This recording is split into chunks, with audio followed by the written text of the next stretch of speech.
¿Cómo están? Muy buenas tardes. Bienvenidos a las noticias de este lunes. Una jornada que ha estado marcada en este conflicto entre Ucrania y Rusia por este diálogo, esta conversación que se está desarrollando, negociaciones entre ambas delegaciones para ver si es que se puede encontrar una vía a este conflicto en un día además donde los ataques no han cesado, Vivi. Sí, y tenemos nuestra pantalla dividida. Ustedes pueden ver Mario Regada, del área internacional también, a Daniel Matamala, que precisamente está en este momento en Ucrania. Durante la mañana ya tuvimos contacto y que efectivamente era en la zona fronteriza con Hungría. Daniel, vamos a ir contigo porque estamos escuchando sirenas a esta hora, el punto que tú te encuentras.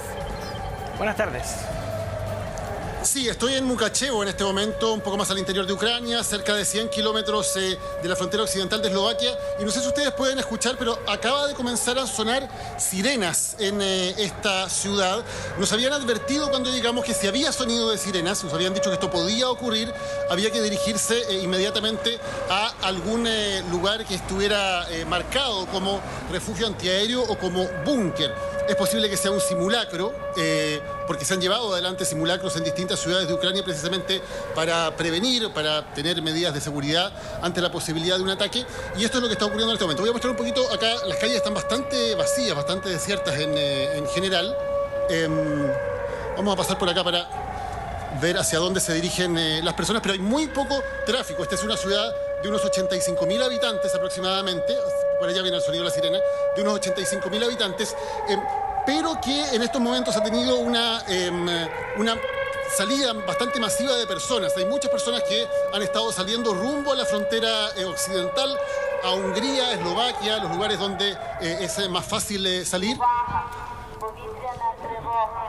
Y ahí se está dando una advertencia en idioma ucraniano. No entendemos lo que están diciendo, pero la sirena deja de sonar por algunos segundos y se da entonces esta advertencia. Las personas ahí al fondo, no sé si alcanzan a ver, se están apurando hacia un sector donde me imagino que estará el refugio o el lugar que se ha acordado para ¿Daniel? Esta situación. Sonaron por lo tanto las sirenas, me parece que han dejado de sonar. Nos imaginamos que se trata de un simulacro, que es algo que es relativamente habitual por estos días en las distintas ciudades de Ucrania. Han dejado de sonar las sirenas, lo tuvimos en vivo precisamente en el momento en que iniciábamos este contacto desde aquí, el sector oeste de Ucrania, donde las personas evidentemente tienen una vida marcada en este momento por el temor a los ataques, por el traslado de personas que están intentando escapar hacia el oeste o bien intentando moverse dentro del mismo país. Sí, bueno, aparentemente, tal vez tú después vas a poder confirmarlo, pero se trataría entonces de un simulacro. De todas maneras, en los momentos en que comenzaba a sonar esta sirena, que se escuchaba bien fuerte, era bien nítido el sonido, ¿cuál era el comportamiento ahí de algunas personas que tú alcanzaste a ver? Sí, algunas personas que estaban cerca mío estaban bastante tranquilas, la verdad, pero un poco más al fondo, no sé si lo alcanzaron a ver, había personas que corrieron más rápidamente, o se apuraron más rápidamente hacia un sector que nos imaginamos que es más o menos el sector que está marcado para esto. Y las calles han quedado, la verdad es que desiertas. Si ya había poquita gente, ahora hay todavía menos, muy poco movimiento. Esta no es una ciudad tan pequeña, insisto. Estamos en pleno centro, estas son las calles peatonales del centro de una ciudad de 85.000 habitantes. No es una ciudad pequeña, es una de las más grandes de este sector de Ucrania. Y sin embargo nos habían advertido que hay muy poco movimiento en general, porque mucha gente ha salido de la ciudad, muchos han abandonado esta ciudad. Hay aquí poblaciones minoritarias, hay una población minoritaria húngara, hay también una población minoritaria rusa, y ellas se han estado moviendo hacia el occidente en este éxodo entonces para salir de Ucrania y por lo tanto ustedes ven que es un día lunes, pero la verdad es que parece un día domingo, acá con muy poco movimiento, ahora que ya definitivamente las sirenas han dejado de sonar y nos queda claro que se trataba de un simulacro, de un ejercicio entonces para que la población pudiera identificar probablemente dónde están los lugares a los que se tienen que dirigir en caso de un ataque. Sí, Daniel. No deja de ser impactante poder escuchar esto en vivo, en ese registro cuando partimos esta edición. Daniel, es importante señalar que si bien estamos pendientes de lo que son estas conversaciones que se están dando entre Rusia y Ucrania, donde Rusia ha dicho que ellos también de alguna manera van a poner exigencias pensando en este alto al fuego y retiro de tropas que exige Ucrania, pero es importante señalar que los ucranianos dicen que en ese contexto igual se han registrado y denuncian ya un bombardeo del ejército ruso en Yarkov y al menos hablan de 11 fallecidos. Entonces es importante recalcar, Daniel, que si bien estamos con el foco puesto en lo que pueda surgir en ese encuentro, siguen existiendo situaciones y lo que ha dicho el gobierno ucraniano precisamente es que continúan los ataques ataques rusos.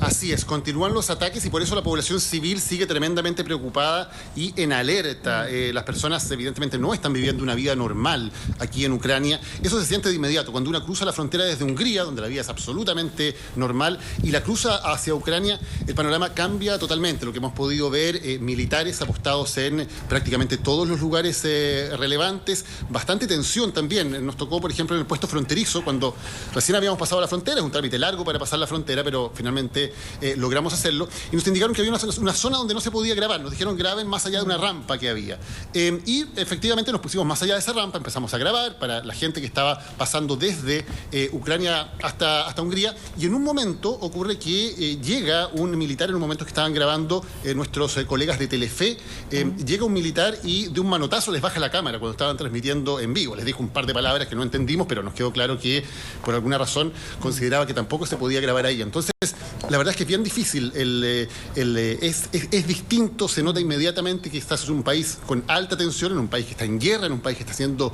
invadido, más allá de que en este sector en particular las tropas rusas no hayan avanzado hasta acá, las tropas rusas están a algunos kilómetros, la tensión es evidente, sí, en las calles, con la presencia militar y también con ciudades que de alguna manera están algo desiertas. La gente se ha aprovisionado, ha tenido que aprovisionarse, por cierto, de mercadería. Muchos de ellos han decidido dejar la ciudad o no salir demasiado porque, claro, el peligro de un ataque es siempre inminente. Y por si a alguien se le podía olvidar, lo que acaba de pasar, por cierto, lo recuerdas, las sirenas de un, entendemos, de un simulacro, entonces, para alertar a la población civil.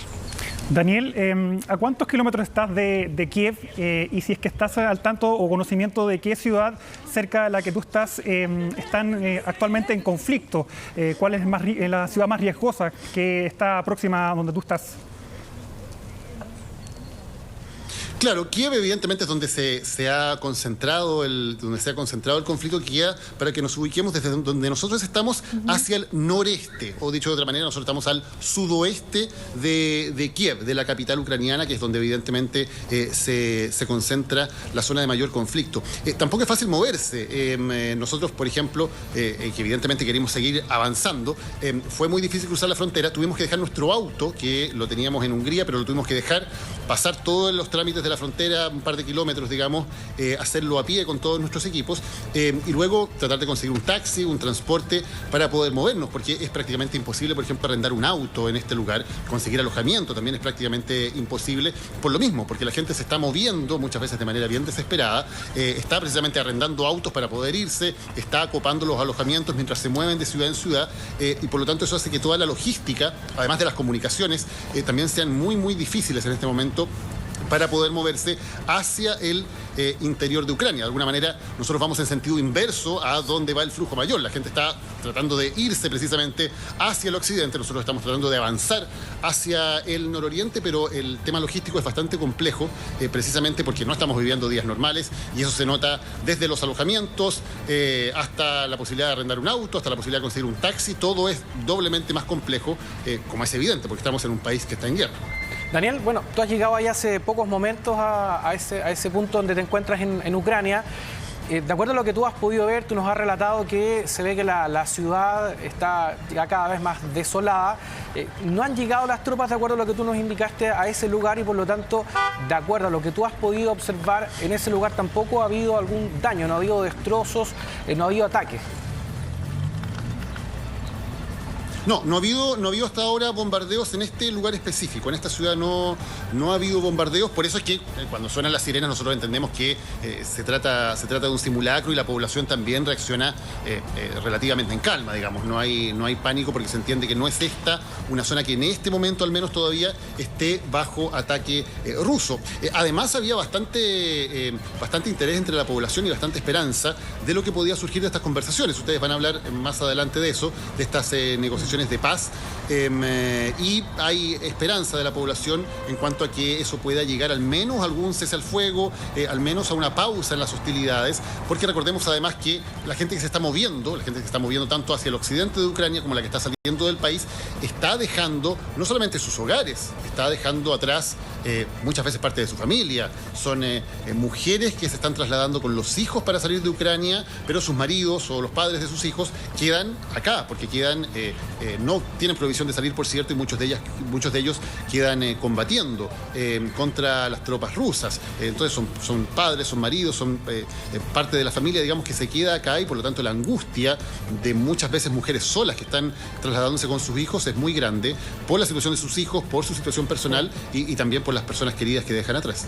Y otro aspecto que tú también nos mostrabas durante la mañana es lo demoroso, lo que son, por ejemplo, una distancia de Kiev hasta Polonia, estamos hablando de 650 kilómetros, podrían tomar 8 horas, pero ya hay reportes y medios han hecho ese ejercicio que pueden llegar a tomar 50 horas esa éxodo, esa salida, y eso lo podíamos constatar también con una larga fila kilométrica, como tú nos relatabas, de personas que estaban saliendo con estas imágenes tan difíciles de niños llorando porque tienen que dejar a sus padres. Entonces, cómo también las fronteras han tenido que verse a prueba, me imagino, en esa situación de poder darle facilidad y hacer esto luego de que muchas personas hayan tenido que caminar durante horas o días, niños prácticamente, familias enteras, para poder llegar y dejar Ucrania y precisamente irse ya sea a Hungría o a Polonia. Claro, nosotros estuvimos viendo la realidad a ambos lados de la frontera, ¿no? Primero anoche estuvimos viendo lo que ocurría en el lado húngaro de la frontera, donde llegan los refugiados que ya han logrado cruzar esa frontera. Claro, lo que mostrábamos eran fundamentalmente, además era de noche, hacía mucho frío, estaban temperaturas ya de 1 grado bajo cero a la hora que hicimos el despacho anoche, y todavía muchos niños que estaban ahí esperando un transporte, esperando un alojamiento, en condiciones muy precarias, en unas carpas que no tenían ninguna aislación, claro, con voluntarios que les repartían galletas o que repartían alguna bebida caliente, pero la verdad es que situaciones bien dramáticas para familias completas que además van con lo opuesto, van con una maleta, van con una mochila, con un par de bolsos, con un par de pertenencias, no llevan nada más, llevan su vida, es lo que pueden llevar sencillamente con las dos manos. Entonces la situación es bien dramática de ese lado, y hoy en la mañana pudimos ver la otra parte, ¿no? De la gente que está intentando entrar a Hungría, entrar a Polonia, entrar a Eslovaquia y entrar a Rumania, que son los países fronterizos occidentales. Y es tremendamente difícil. Hoy día en la mañana, cuando salimos, había una fila de cerca de 5 kilómetros, una fila de automóviles, digamos, que estaban esperando para entrar a la frontera, para cruzar la frontera hacia el occidente, que se prolongaba por cerca de 5 kilómetros. Y muchísima gente, por lo mismo, decidía hacer ese trayecto de varios kilómetros a pie. Y por lo tanto también vimos esas mismas escenas de nuevo, del otro lado, esta vez, claro, de mujeres, de familias, de muchos niños, caminando una larga distancia. Y bueno, ya sabíamos nosotros lo que les esperaba, ¿no? Cruzar la frontera, hacer los trámites para cruzar la frontera, y luego esperar al otro lado. Algunos, claro, puede que tengan familia, puede que tengan algún amigo, algún conocido que los vaya a buscar a la frontera, pero los que no, sencillamente tienen que quedarse ahí y esperar que haya algún tipo de asistencia. Anoche había un bus, por ejemplo, que estaba trasladando algunas de las familias a un centro ya más formal de acogida, para que por lo menos pudieran pasar una noche tan fría, con temperaturas bajo cero, bajo techo y con una frazada o con una colchoneta donde dormir.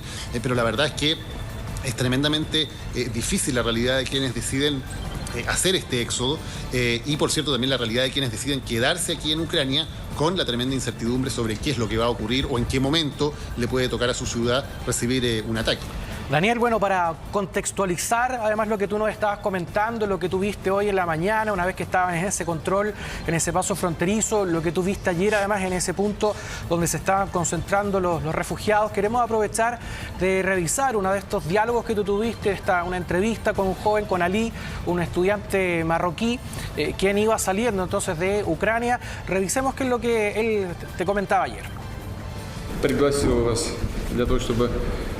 Los reuní para hablar sobre los temas económicos y financieros que habíamos estamos ahí, obviamente, hablando de la situación que son los últimos anuncios de Vladimir Putin. En un contexto, hay que señalar, estamos con la comunicación, estamos en vivo con Daniel Matamala, pero que es a la espera también de algún tipo de comunicado, o podríamos decir información, en torno a estos encuentros, a esta reunión, la primera desde la ofensiva rusa, desde esta invasión que hace el día jueves, donde ya se ha anticipado que ellos también van a presentar ciertas ciertas exigencias. Sabemos que desde antes ellos, por ejemplo, planteaban que Zelensky tenía que dejar el poder, así que vamos a ver también qué ocurre en esta instancia, sobre todo pensando en la pretensión y exigencia ucraniana, que es un alto al fuego y un retiro de las tropas rusas. Claro, ha resistido las fuerzas ucranianas y eso aparentemente ha fortalecido más la figura del presidente ucraniano. Vamos a revisar ahora sí lo que yo les comentaba, Daniel, este diálogo, esta entrevista con Ali, este joven marroquí.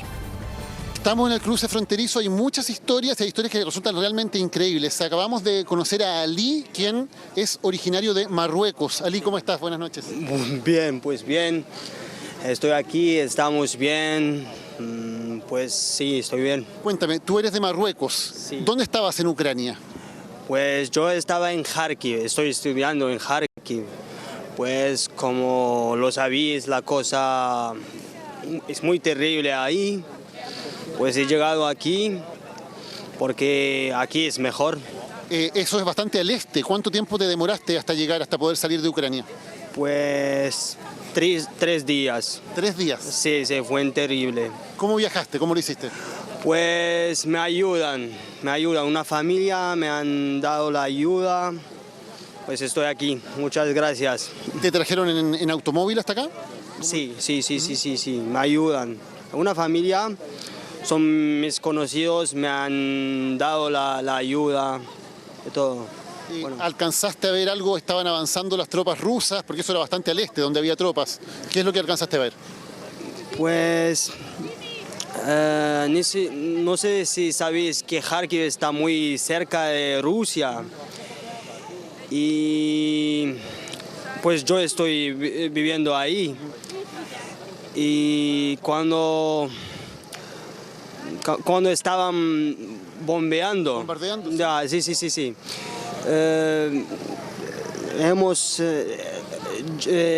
Pues no sé cómo se dice en español. Dilo en inglés, sí. I called my friend and they came to me and they give me help.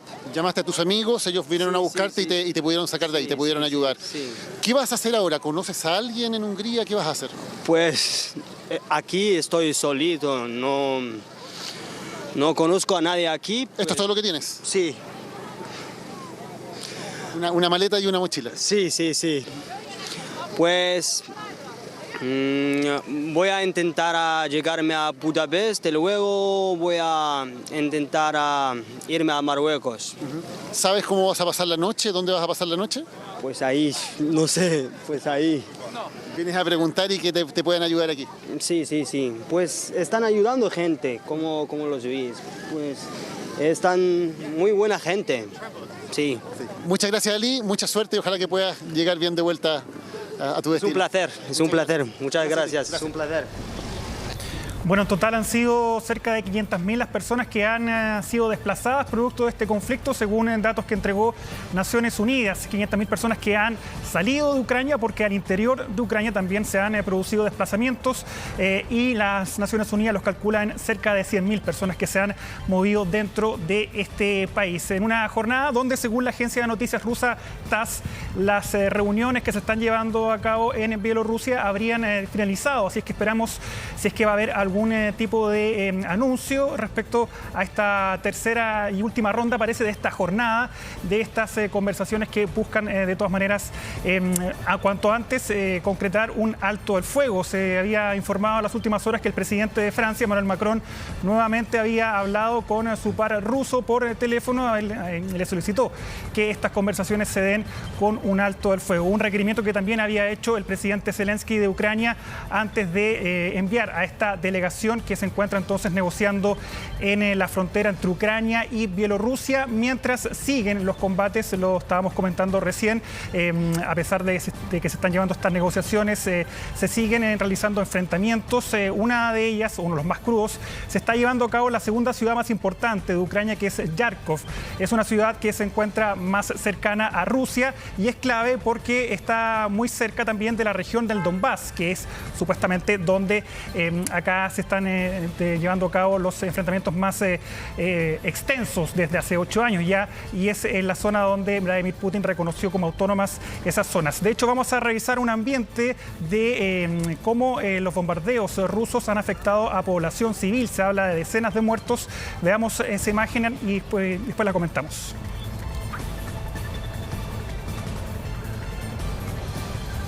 Esa es la imagen.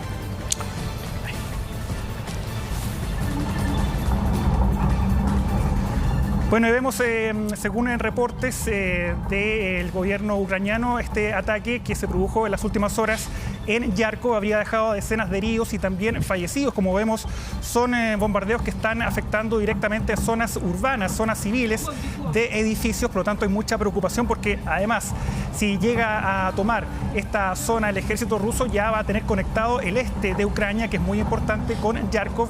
Y esa es una ciudad muy grande e importante y está ahí también resistiendo, al igual que Kiev, los embates entonces del ejército ruso. Mario, Kharkov o Yarkov está a 35 kilómetros de territorio ruso y esta es la segunda ciudad más grande de Ucrania.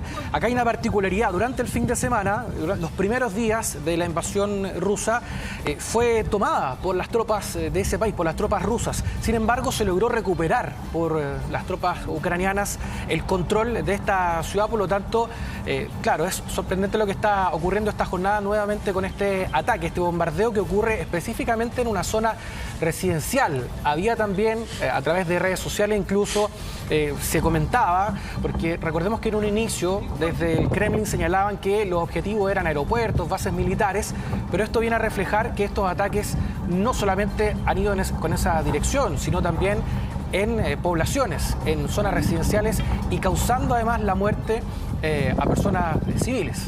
Sí, claramente esto viola el derecho internacional de un conflicto bélico, es un crimen de guerra, bombardear zonas civiles, hospitales o refugios. Así que también ha hecho la Unión Europea un llamado y una alerta respecto a estas situaciones. Daniel, quiero retomar contigo y preguntarte, porque en los análisis se ha hablado de que efectivamente la ofensiva rusa tal vez le ha salido más caro de lo que presupuestaba, sobre todo pensando en Kiev y de esa resistencia. Y hemos detallado lo que ha sido, por ejemplo, el uso de Molotov, la gente que ha decidido quedarse, no tan solo los que estaban obligados por un rango de edad, sino también otros parlamentarias, personas que también tenían su vida dedicada a otro tipo de cosas. Entonces quería preguntarte como por la sensación, ¿no?, por lo que se vive en una situación como esta por parte del pueblo ucraniano. Sí, estamos con algunas dificultades, pero tal vez sería interesante señalar algo que tú planteabas, Mario, que es a la espera ya de poder tener una información concreta de esta reunión que habría terminado, que se dio en territorio bielorruso. No se ha especificado el punto geográfico, sino más bien se entregaron ciertas puntos de referencia en cuanto a que estaba precisamente en una zona fronteriza. Fue bien hermético. Muy hermético, pero además también con esta, podríamos decir, antesala cuando el propio presidente dice que no tiene mucha expectativa, que hay que hacerlo igual, que él tiene que hacer todo lo que esté dentro de su alcance para poder efectivamente darle tranquilidad a los ucranianos, pero en un momento donde además se han producido una serie de decisiones, como por ejemplo Suiza, un país que históricamente siempre ha mantenido una neutralidad, que efectivamente ha decidido condenar lo ocurrido en Ucrania y además también con una instancia de la Asamblea General de las Naciones Unidas precisamente debatiendo del tema. Daniel, vamos a retomar contigo. Yo te preguntaba por lo que se vive como en el sentimiento de los ucranianos en torno a lo que ha sido su respuesta. Sabemos obviamente que no es comparable la capacidad militar de Ucrania, pero esa resistencia que se ha hecho por parte de muchas personas con lo más básico en algunos casos, que son prender botellas y hacer bombas Molotov, ¿no?, donde hemos visto a familias precisamente haciendo eso y decidiendo también quedarse. Eso es otra de las cosas, de los testimonios constantes de muchos de ellos, que más allá de tener la posibilidad de salir, pensando en todas esas complejidades que aquello implica, de quedarse en Ucrania para finalmente quedarse luchando, ¿no?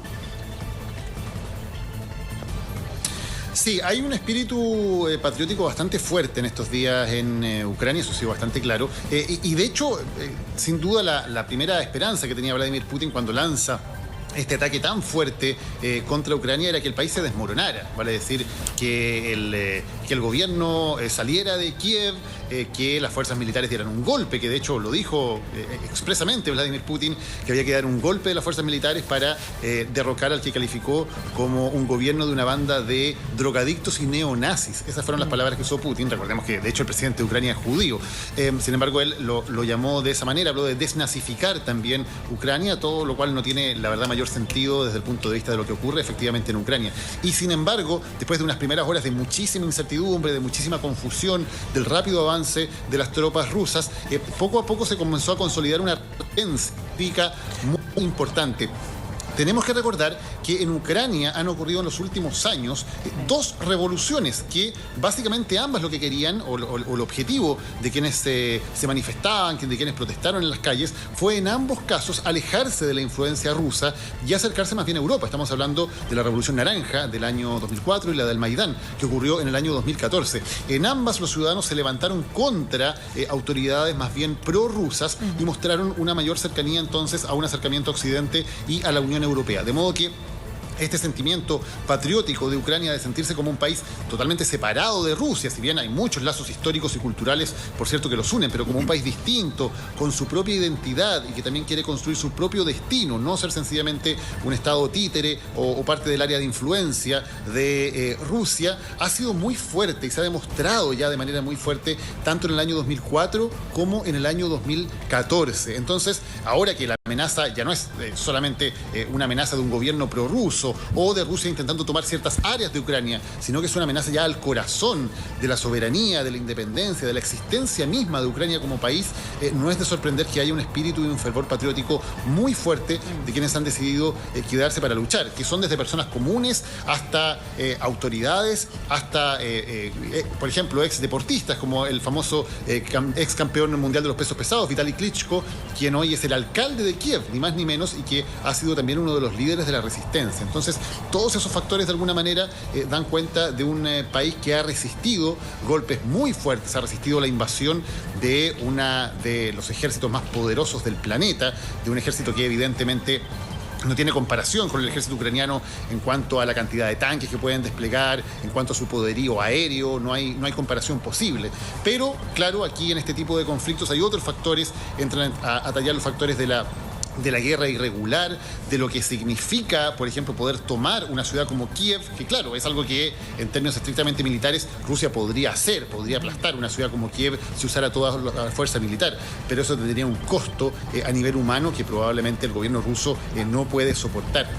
Y además es muy interesante ver cómo las consecuencias que está teniendo para Rusia su acción en términos de convertirse en un paria internacional, fue la palabra que utilizó el presidente de Estados Unidos, Joe Biden, después de la invasión, son cada vez mayores. Hoy día tuvimos, por ejemplo, un derrumbe de la moneda rusa, el rublo, que fue de cerca del 25%.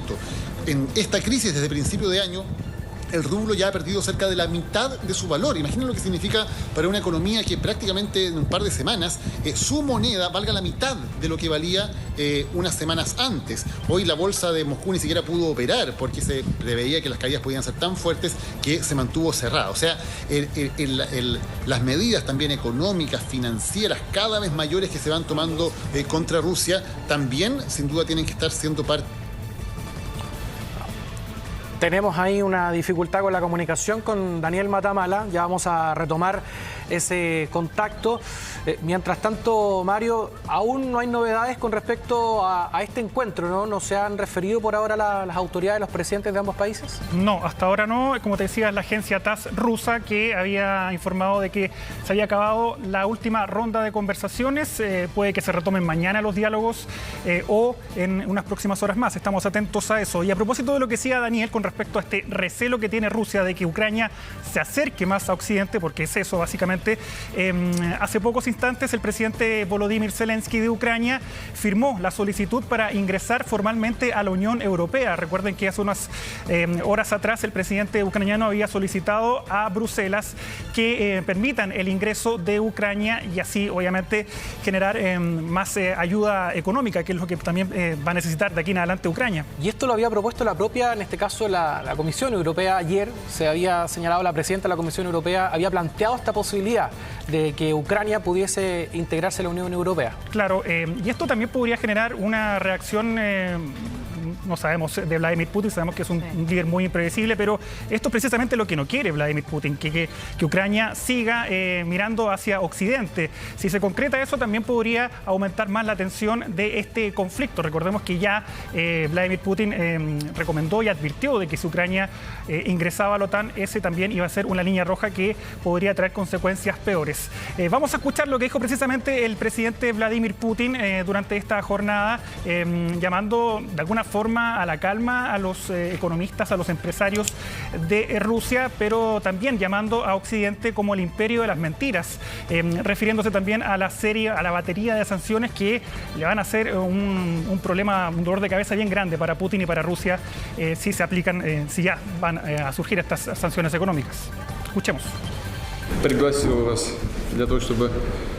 Los reuní para hablar sobre los temas económicos y financieros que habíamos estado discutiendo con el primer ministro, naturalmente teniendo en cuenta las sanciones que la llamada Comunidad de Occidente, como la llamé en mi discurso, el imperio de mentiras, ahora está tratando de implementar con nuestro país. Bueno,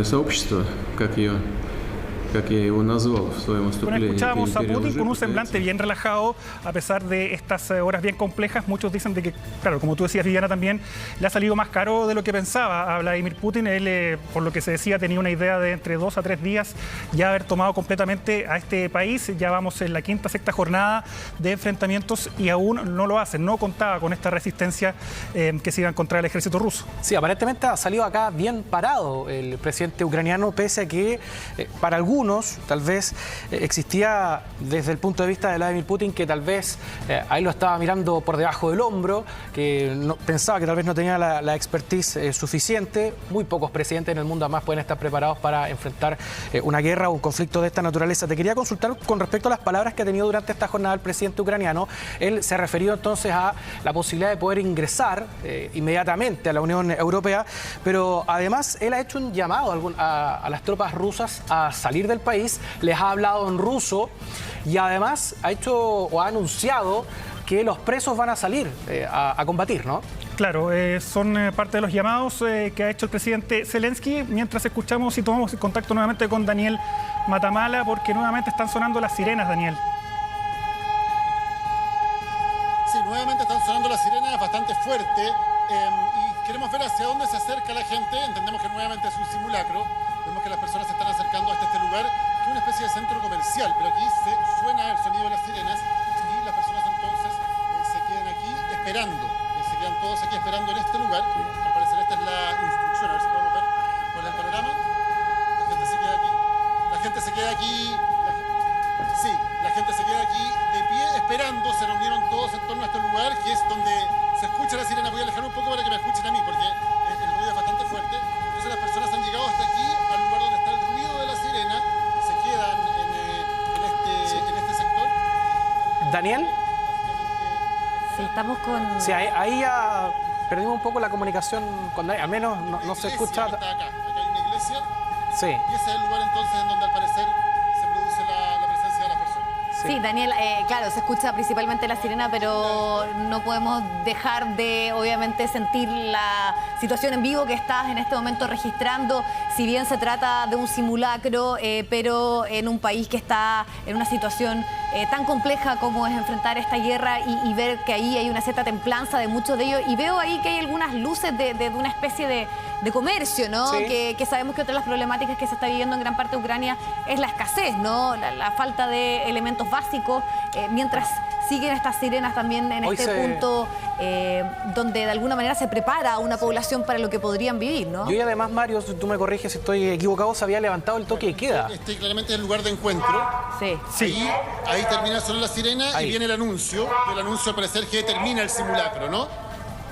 Ahí está, y la gente por lo tanto que se ha reunido acá, este es el lugar claramente de encuentro. Ahora ya entendemos más o menos cuál es el procedimiento.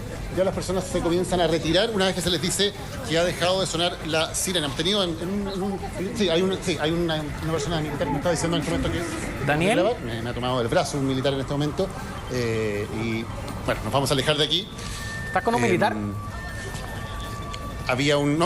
sí, nos habían advertido que era complicado grabar en la ciudad, nos lo dijeron cuando llegaron, y en ese momento, cuando estábamos hablando, me tomó un militar del brazo y me tiró hacia el lado, digamos. Me dijo dos cosas, no entendí lo que me decía, pero claramente era que no estuviera grabando en ese momento. Así que nos vamos a alejar del lugar para evitar mayores problemas. Claro, seguramente obedece también a temas de seguridad, efectivamente, ¿no? Un centro comercial. Sí, era un centro comercial y ese era el lugar, por lo tanto, de donde estaba sonando la sirena, donde estaba el sonido de la sirena. Entonces la gente se acerca a ese lugar, se queda ahí mientras la sirena está sonando y luego hay una voz que les dice, me imagino, que ha terminado el simulacro y que por lo tanto ya pueden empezar a moverse y la gente entonces vuelve a dispersarse. Sí, Daniel, lo que podíamos registrar ahí en vivo... Dos simulacros lo hemos visto en muy poquito rato. Sí, en muy poco rato, pero vemos que hay una cierta, entendiendo el contexto, para ser bien precisos, ¿no? Pero una respuesta con una cierta cautela, ¿no? Porque las primeras sirenas que escuchábamos, imágenes seguramente donde había mucha incertidumbre, prácticamente la gente corría, ¿no? Estaba esa sensación de resguardo, pero acá hay cierta preparación o de alguna forma una cierta tranquilidad para poder enfrentar algo que puede suceder, ¿no? Que eso es lo complicado de lo que se está viviendo en Ucrania. Claro, ahí claramente las personas que estaban ya en ese lugar entendían perfectamente cuál era el procedimiento, ¿no? Que si estaban cerca de un lugar tenían que acercarse a donde estaba sonando esa sirena. La sirena estaba sonando ahí precisamente, en esa entrada de ese... una especie de pequeño supermercado, y allí la gente entonces se quedaba esperando entonces que pasara el momento y luego se volvían a mover. Ese era el procedimiento. No lo entendimos muy bien la primera vez porque no entendíamos dónde estaba la sirena. Ahora ya entendemos que claramente se trata de un nuevo simulacro y que la instrucción para la gente es reunirse en el lugar donde esté sonando esa sirena, que se considera, me imagino, un lugar más seguro de resguardo para el caso de un ataque. Pero claro, ustedes ven que esta es una ciudad que está evidentemente con su vida cotidiana alterada. Las personas están permanentemente pendientes de lo que está ocurriendo. Es muy difícil hablar aquí porque lamentablemente este es un lugar donde hay muy poca gente que se comunique en inglés. Nosotros lamentablemente no sabemos hablar ucraniano y todavía no tenemos un traductor que nos ayude algo más porque nos gustaría también poder conversar más con las personas. Hago esa aclaración de por qué no nos acercamos mucho a conversar con las personas.